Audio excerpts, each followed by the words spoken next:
Google ADK provides three ways to create an agent. First is using programming language like Python, Java, or Kotlin. Second method is using YAML-based configuration. And third one is using ADK Visual Builder. These two are still experimental features and these are changing a lot.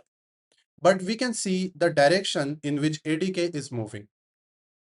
In this video, we will explore Google ADK Visual Builder and how we can create agents using YAML-based configuration. ADK Visual Builder allows us to create, configure, and test our agents directly in the browser.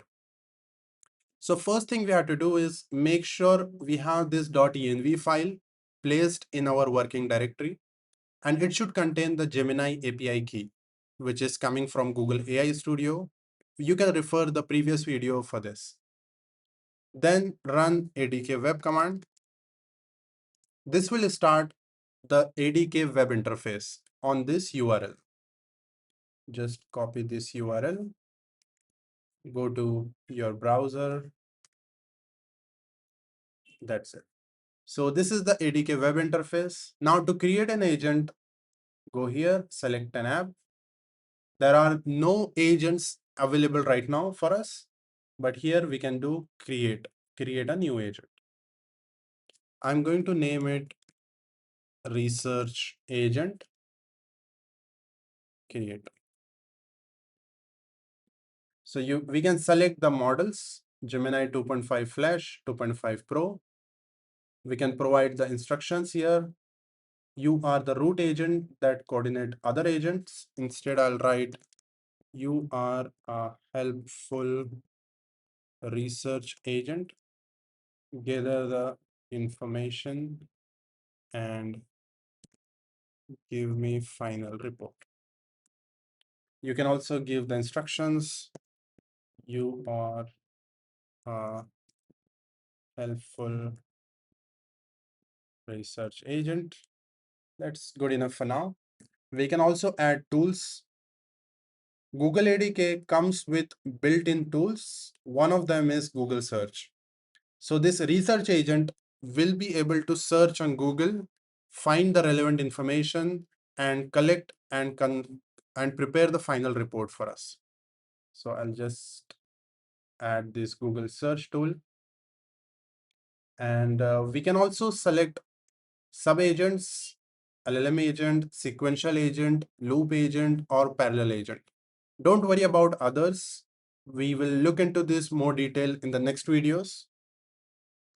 And then callbacks. So we can look into this callbacks as well in the later videos. We can also use this canvas to create multi-agent systems and add more sub-agents to our root agent.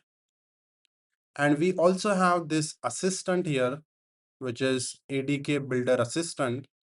And this can help us to create multi-agent systems right in our browser. Once our configuration is set, we can just hit the button save. And here my research agent is selected, so I can communicate with my agent here. How can I help you today? If I want to edit this research agent, I can just do this edit in builder mode, and I'm back at my editor page in the ADK builder. I can also see the graph of my agent. We can see you have research agent and it has one tool, Google search tool. So using ADK builder, we can build our agent directly in our browser, save it, interact with it. Now let's see what happens or what change happened in our code. So you can see ADK Visual Builder automatically created this folder for us, research agent. Inside this folder, it created this YAML configuration, root agent.yaml. And it created or it provided all this configuration that we have set in ADK Visual Builder. So the name is research agent. I'm using model Gemini 2.5 Flash. The agent class or type is the LLM agent, and agent's description and instructions.